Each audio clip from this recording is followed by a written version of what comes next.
Well, the discord that we've looked at here therefore follows from a misunderstanding of the situation that we are in. The two parties, if you think of those that believe in God and those that don't, simply have different values. The one wishes to trust in God and the other doesn't. In other words, it's simply a case of values. One has chosen certain goals, and therefore there is a discord. The reason certainly appears to be that they've had different backgrounds. Those that love God have come to value the idea of God and thinking accordingly, and those that do not trust in God have not been, if you like, captivated by the possibilities that trusting in God might bless. So very simply, Marshall would say, well, this book, Autobiography of a Yogi by Paramahansa Yogananda, seems to have had this effect on me. Does it have the same effect on you?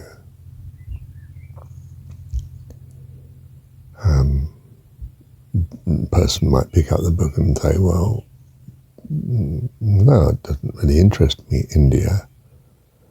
Oh, in other words, you haven't got the background of sort of interest that I had due to having my mum in particular, who was interested in that.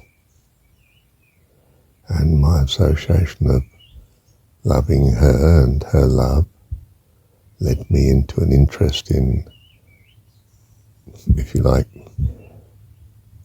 possibility of these yogis and so on, and miraculous sort of events and so forth. So I've come in that way. Now equally, of course, some people that say believe in a very traditional Christianity have come in through knowing perhaps very traditional Christians who were, as they saw it and their experience, very beneficial to them, probably their parents or grandmother or something, and they have a sympathy and an interest in that from the beginning. So they assume that sort of goal, those values. So it's not peculiar then to, loving God and compared to those that don't wish to know. It's the same as those who, love watching horror stories and those that don't. Those that enjoy playing tennis and those that don't. There is a divide between them. It's not a fundamental divide. Whereas this seems to be a major divide. Those that want to believe in God and those that don't.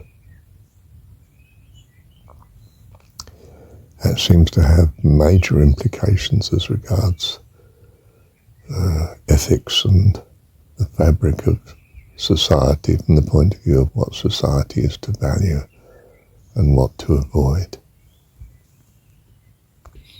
In other words, I'm looking at now the divide, the problem, the discord, from the point of view of past history, how that has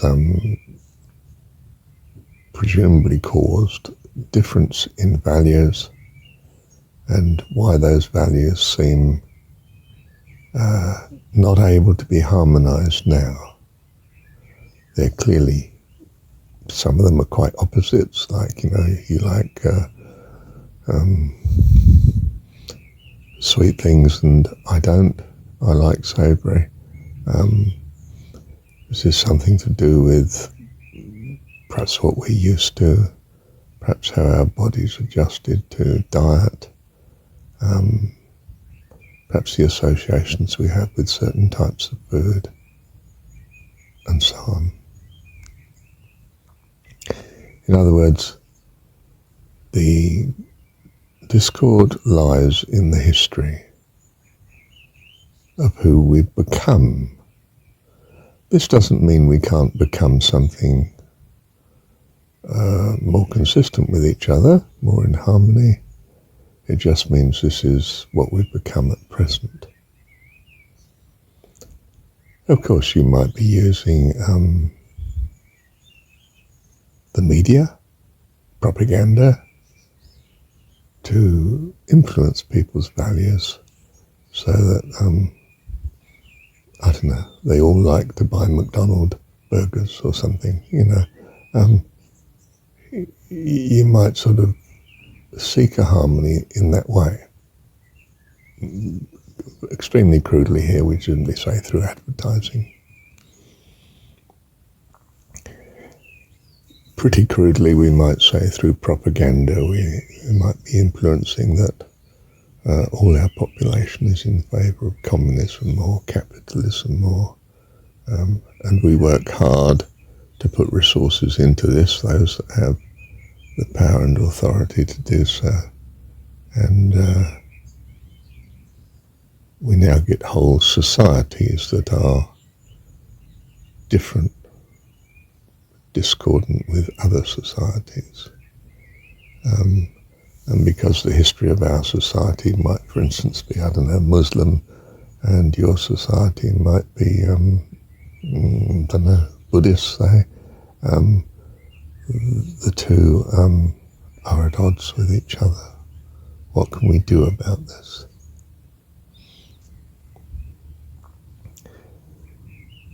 Well, I suppose we could seek some sort of common value. Look, we both have families and children. What's the best sort of way of handling this discord that appeals to both of us? But of course, the view, the religious view, might be very fundamental, and you know, it's stretching our ability to find a harmony. Instead, we seem to be more bent on awareness of the discord and a sort of desperate use of force to try and remove the cost of such discord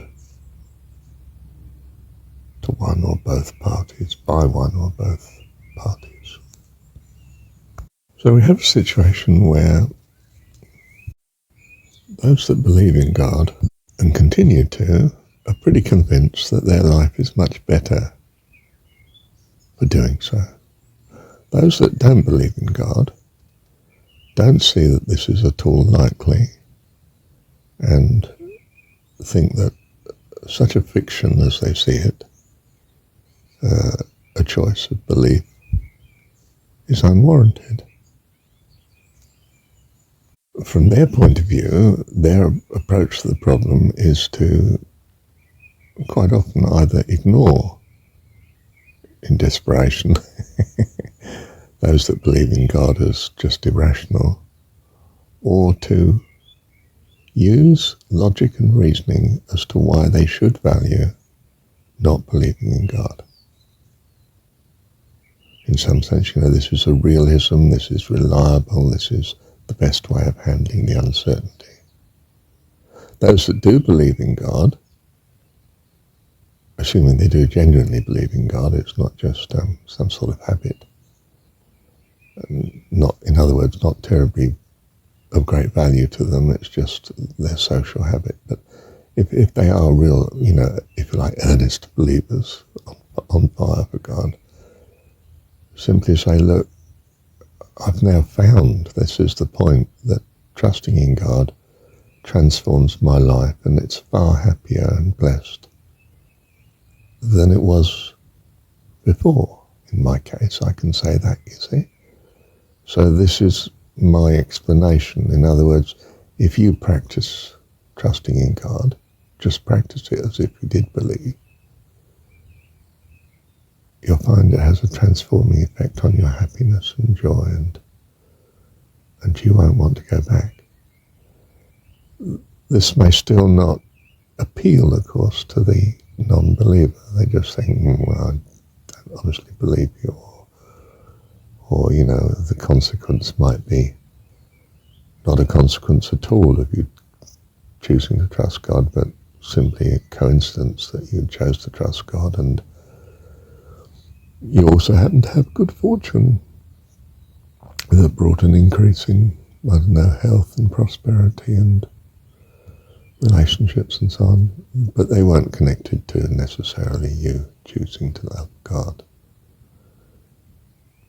In fact, it might even have been the other way around, that you had a series of good fortune caused you in some way to choose to love God, and in other words, loving God was a consequence, not a cause. I mean, there's all sorts of arguments from a person who hasn't had the experience as to why his practicing what he doesn't believe in and value at present would become a great value and blessing to him.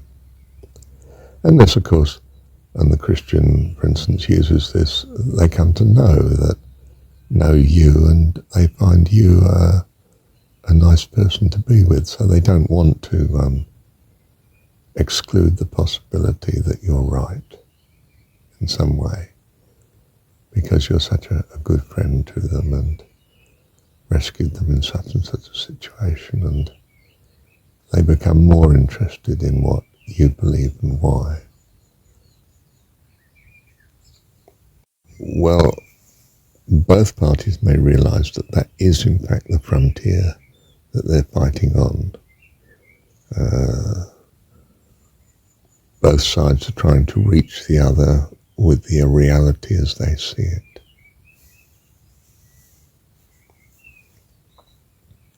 And of course, some of the godly are brought up that way. It's not that they particularly reasoned it out or anything, and they can't honestly say, well, I know it's much better to believe than not. They can only say, well, my background is of believing in God, and I don't want to risk losing that, because the various teachings in our religion say that this will be a disaster, and keep away from it. In fact, both sides may be ostracizing each other. I mean, the religious is ostracizing the unreligious because it's dangerous, according to his teaching and upbringing. And the non-religious is ostracizing the religious on account of the fact they're all away with the fairies, and that's not going to get us anywhere. And look at the faults of their religion from my point of view, you know, the non-believing point of view. And that may be greatly emphasized. And indeed, of course, the divide between any two groups can be like that, can't it? You know, religions may be very hostile to another religion because it's damaging to their own and what they believe to be a foundation of the security and goodness that they enjoy in life. And so they resist the outreach of the other group and don't want to live with them because their way of life is destructive to each other. They could both be hostile to each other, couldn't they?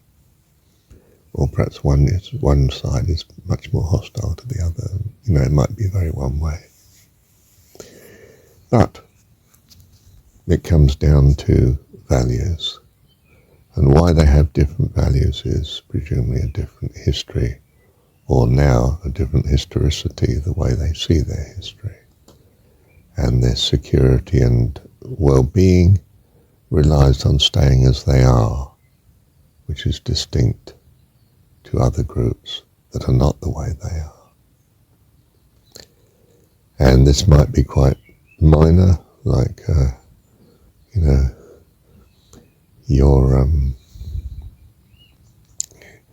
that you like playing Sudoku and I don't, it might be quite major.